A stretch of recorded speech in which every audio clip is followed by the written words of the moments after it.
Hello, everybody, and welcome back to Pauper Dragon Highlander. This week, we have the one and only cheap, pauper-friendly horsemanship general, Luzun, Scholar General. Luzun is a creature with horsemanship. It's a legendary creature with horsemanship, of which there are a few, but Luzun is an interesting one because he's only 25 cents, which means we did it. This is our second time we're using a commander that is actually a 25-cent card.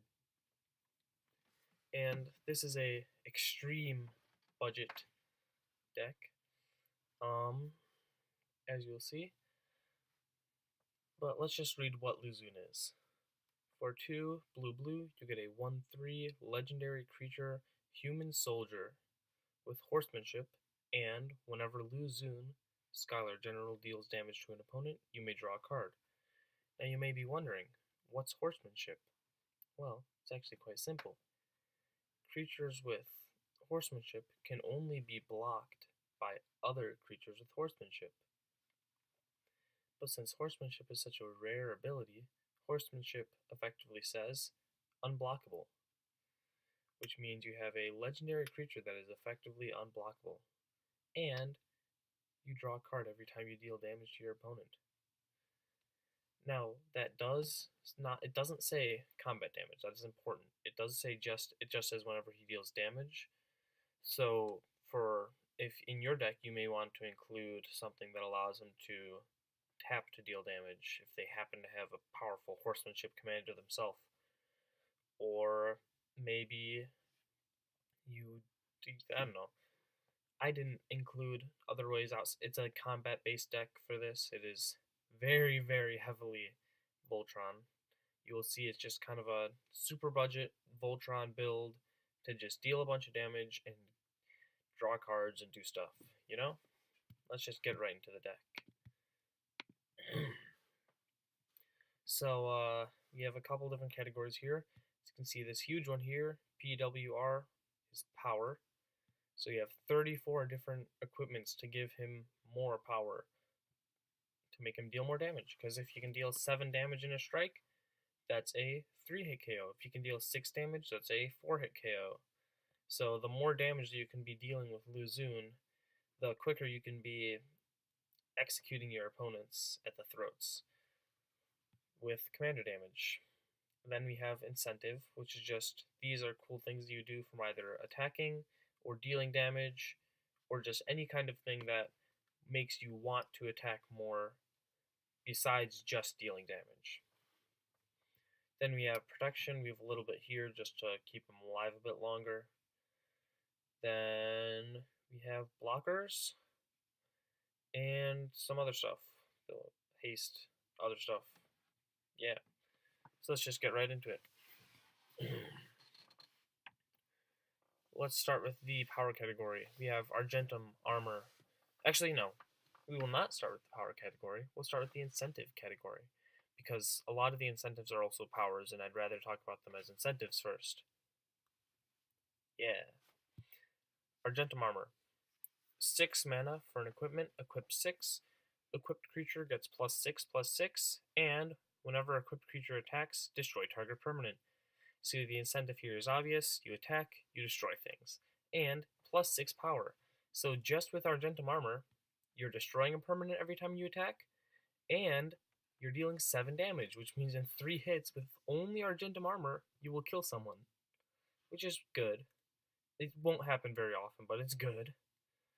Next, we have Armory of Irois. 2 mana for an equipment. Whenever a equipped creature attacks, put a 1/1 counter on it. So the incentive here is to get more 1/1 counters and make it bigger. So, yeah, equip 2. Assault Suit. This is an interesting one. 4 mana for an equipment. Equip 3, and equipped creature gets +2/+2, has haste, can't attack you, or a planeswalker you control, and can't be sacrificed. Alright, so that's pretty weird. Why would it matter if your creature can't attack you? Because at the beginning of each opponent's upkeep, you may have that player take control of equipped creature until end of turn. If you do, untap it. So what's the incentive here? The incentive is you're allowing other people to attack for free with your creature, which means, but it means they're going to be dealing damage, right? That damage cannot be coming at you because it can't attack you, correct? So instead, they will be swinging at each other and dealing extra rounds of commander damage. So imagine your commander just does 4 times the damage in a 4-player game. That's really powerful for a Voltron strategy. Banshee's Blade. 2 mana, equip 2. Equipped creature gets +1/+1 for each charge counter on Banshee's Blade. Whenever a equipped creature deals damage to a player, or deals combat damage, put a charge counter on this card. So every time it attacks, it adds another charge counter, and it's more power that it's getting from Banshee's Blade. Keep in mind, the counters aren't going on to the creature, like in Armory of Irois, where it says you put a 1/1 counter on the creature. This one is you put charge counters on Banshee's Blade. So, if Luzun dies, and you bring it back, then Banshee's Blade will actually deal additional. It'll still have its extra bonuses. So if you attacked 5 times, say, and now you recast him, it still has the +5/+5 for 5 charge counters on Banshee's Blade. Butcher's Cleaver. 3, equip 3, gets +3/+0, and if it's human, which Luzun is, it gets lifelink. So the incentive here, gain life. Curiosity. 1 mana for an enchantment, enchant creature. Whenever an enchanted creature deals damage to an opponent, you may draw a card. So, more card draw. Explorer's Scope. Whenever a equipped creature attacks, so 1 mana for an equipment, equip 1. Whenever a equipped creature attacks, look at the top card of your library. If it's a land card, you may put it onto the battlefield tapped. So it's ramp. That's really good because equipment is expensive.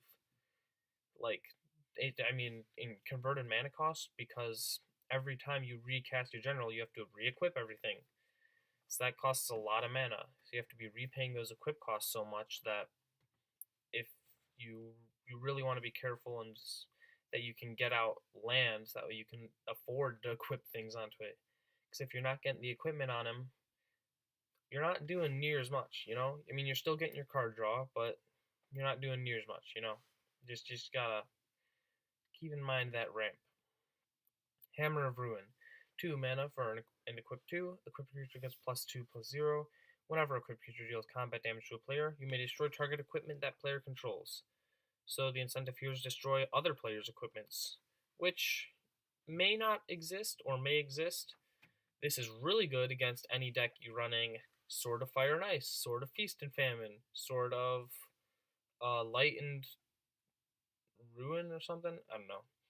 All of those swords that say protection, that gives the creature protection from colors. You say, well, I'm going to swing, deal damage to you, and destroy your Sword of Feast and Famine, which is just insanely powerful. And if they don't have equipment, it's just a +2/+0. It's a +2 power for 2 mana equip, which there are quite a few of in this deck. Heartpiercer Bow. Equip 1. Whenever a equipped creature attacks, Heartpiercer Bow deals 1 damage to target creature defending player controls. So, the incentive is you deal damage. You can ping something.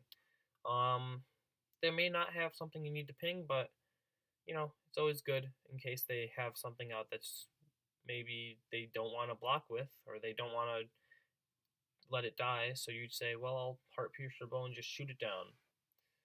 Mask of Memory. Whenever a creature deals combat damage to a player, you may draw 2 cards. If you do, discard a card. So you can get rid of something you don't want, so you draw 2 cards, so you get 2 more things, and then choose one thing you don't want and get rid of it. It's just a good card. It's more card advantage. This deck has a pretty good amount of card advantage. Speaking of card advantage, Ophidian Eye. 2 and a blue for an enchantment. Enchant creature. Has flash, so you can cast it as if it were an instant. Not too important, but pretty neat. And whenever a equipped creature deals damage to an opponent, you may draw a card.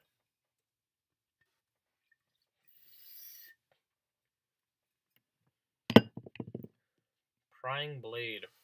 1 and equip 2. Equipped creature gets +1/+0, and whenever equipped creature deals damage to a player, create a colorless treasure artifact token with tap, sacrifice this artifact, add 1 mana of any color to your mana pool. More ramp. So you get that treasure tokens off of it. That's pretty good. Rogue's Gloves. 2 mana, equip 2. Whenever equipped creature deals combat damage to a player, you may draw a card. Sigil of Sleep. 1 mana for an aura, enchantment creature, or aura enchanted creature. Whenever an enchanted creature deals combat damage to a player, return target creature that player controls to its owner's hand. Alright, so this one is just swing and bounce things through the hand. Thirsting Axe, +4/+0. At the beginning of your end step, if a equipped creature didn't deal damage to a player, or didn't deal combat damage to a creature oh. I'm gonna take this one out. I thought that said to a player. So, this one, you can make a little note of this. Learn from my mistake. Equipped creature gets +4/+0, but it has to deal damage to a creature.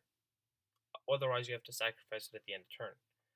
So, this one's actually kind of bad because you're not going to be dealing any combat damage to creatures. You're going to be dealing them to players. So you can replace Thirsting Axe with whatever other equipment you want. There's a ton of them out there. There's hundreds of equipment that you can find. I'm sure you'll find a good one. Throwing Knife. +2/+0. Whenever a equipped creature attacks, you may sacrifice Throwing Knife, and if you do, it deals 2 damage to target creature or player. So another thing in case you need to kill something really badly, Throwing Knife it. And finally, Trepanation Blade. This is a really fun one. Whenever a equipped creature attacks, defending player reveals cards from the top of his library until he or she reveals a land card. The creature gets +1/+0 until end of turn for each revealed card this way. Then, that player puts the revealed cards into his or her graveyard. So, you mill someone until they get a land, and then your creature gets a bunch of power for all the cards you milled. It's really mean, but it's really good. So yeah, those are all your incentives to attack. So what can you do with those attacks? How big can you get? Let's look at how that. Argentum Armor, equip 6, +6 power. Armory of Iroas, extra counters whenever it attacks. Assault Suit, blah blah blah. Banshee's Blade, Barbed Battle Gear, +4/-1, and equip 2. Bone Horde. Equipped creature gets +X/+X, where X is the number of creature cards in all graveyards. So you won't have creature cards in your graveyards, but your opponents will.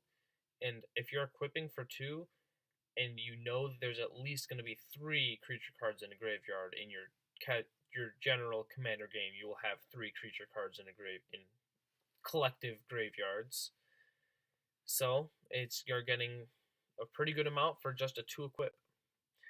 Bone Splitter, +2/+0, equip 1. Butcher's Cleaver, +3/+0, equip 3, and the lifelink. Captain's Hook, +2/+0, has Menace and is a pirate in addition to its other creature types. So even if they do have a horsemanship creature, now they need a second one to be able to block it. And whenever Captain's Hook becomes unattached from a permanent, destroy that permanent. Well, we just need to not unattach it from things. We attach it once, and then if we wait, it doesn't get unattached until Luzun dies. Dagger of the Worthy, +2/+0 and afflict 1. So if they do block it somehow, they lose 1 life. Equip 2. Darksteel Axe, +2/+0 and equip 2.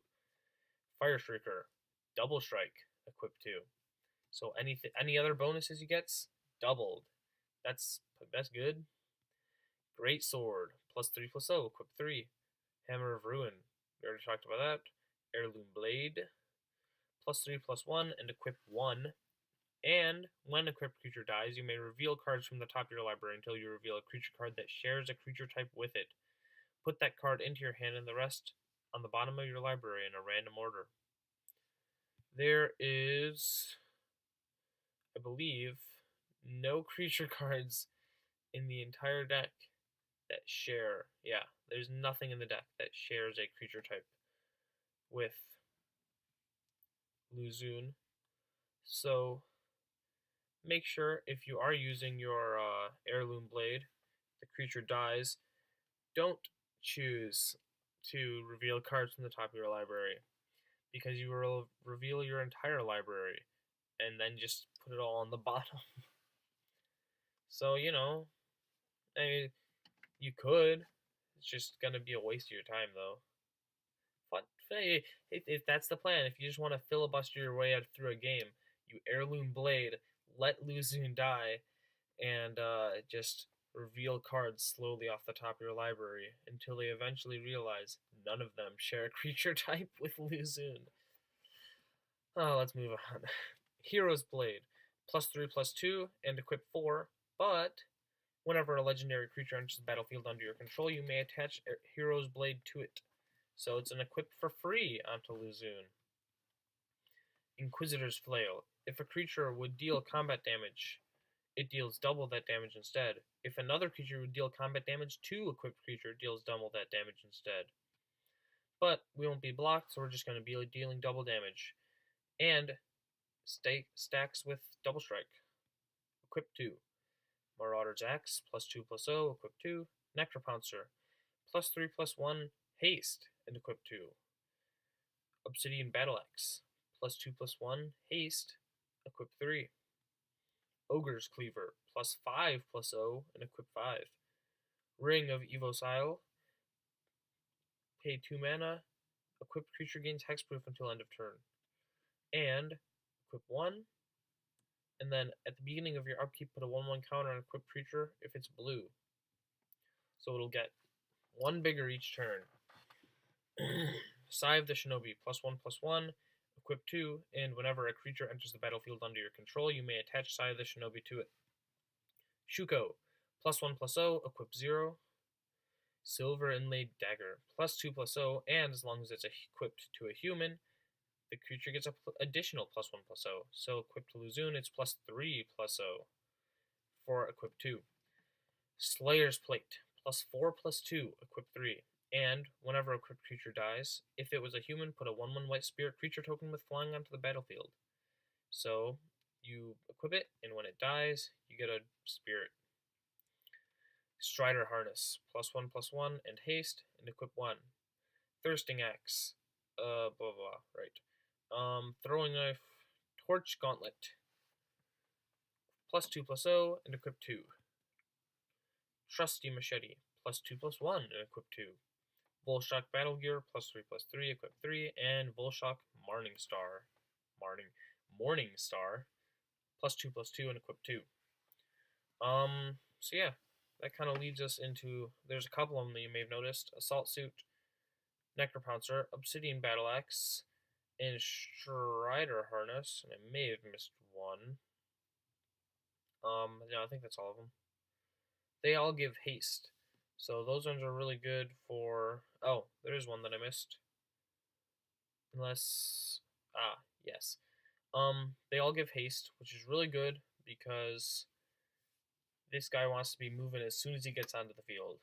There is one more equipment that we have that gives haste, and that I actually forgot to mark under the haste category, but it is Swiftfoot Boots, hexproof and haste.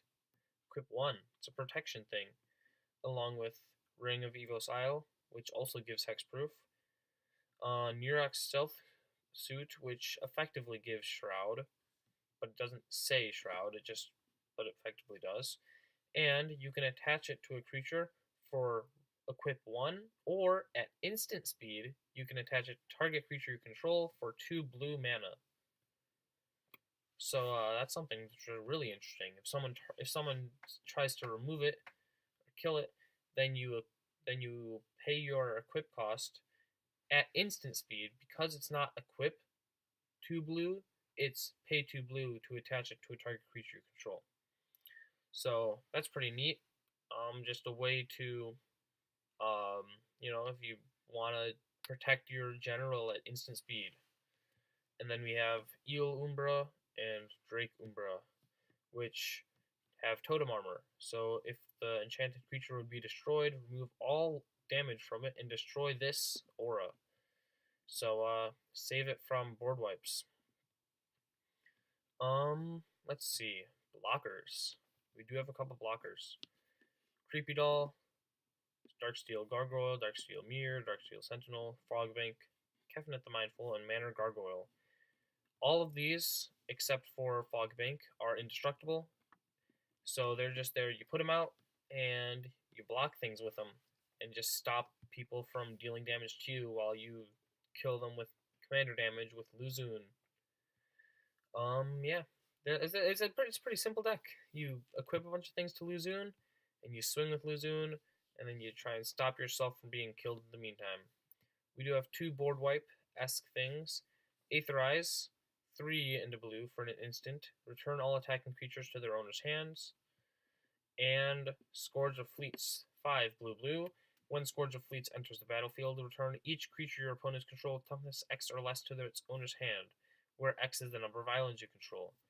When you cast it, it should be at least 7, so any creature with toughness less than 7, or with toughness 7 or less, that your opponents control gets returned to their hand. So just a way to kind of clear the board for a little bit and make way for your victory. Other things that we have Corrupted Conscience, which is a win con of sorts. 3 blue. Enchant creature. You control enchanted creature, and enchanted creature has infect. So if you don't want to deal 21 damage, you can just deal 10 damage and infect them to death.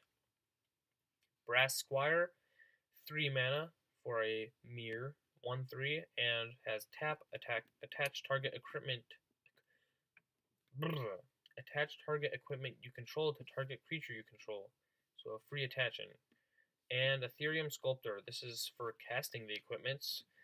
Artifact spells you cast cost 1 less to cast. And it is 1 into blue for a 1/2 Vidalcan Artificer.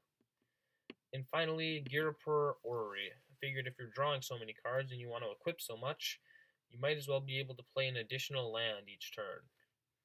You don't really care too much about, you're not going to run out of cards in this deck because you're drawing every single turn extra time for the attack, and sometimes, depending on what equipment you have out, more than an extra time.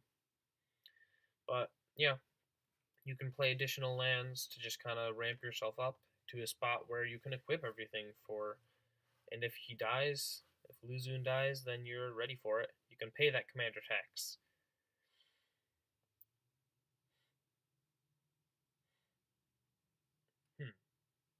It still smells like campfire a little bit. And my mouth is tired. I've had a long day. But we're here. We got a good mana curve. We got the deck. We have the description. You got a punch face. That's all you gotta do. Yeah, change out Thirsting Axe. Don't use that. I'll switch Swift Foot Boots into haste. And finally, the cost. $15.51. Apparently there was one card they couldn't find, so since I know none of the cards were more than $1, so about $16. And taking out the commander, $16 minus 25 cents. So yeah, this is an extreme budget Luzun deck, which honestly isn't really that poor of a deck. If you want to add more things to it, there's a ton of blue staples. You can add counter spells if you want to. I'm not personally a counterspell player. There's a ton of different counters out there. I say, hey, that's not my style. I don't like to tell people they can't play their Magic cards because, you know what, that's what I like to do. I like to play my cards and have fun with them. So I kind of just play. I don't really play the counterspell or the control as much in most of my Magic games. But if you want to do that, you can find an infinite number of cheap counter spells. But yeah, that's about it. You got your extreme budget, Luzun Scholar General. Thank you, and good night. I will see you all next week. Bye.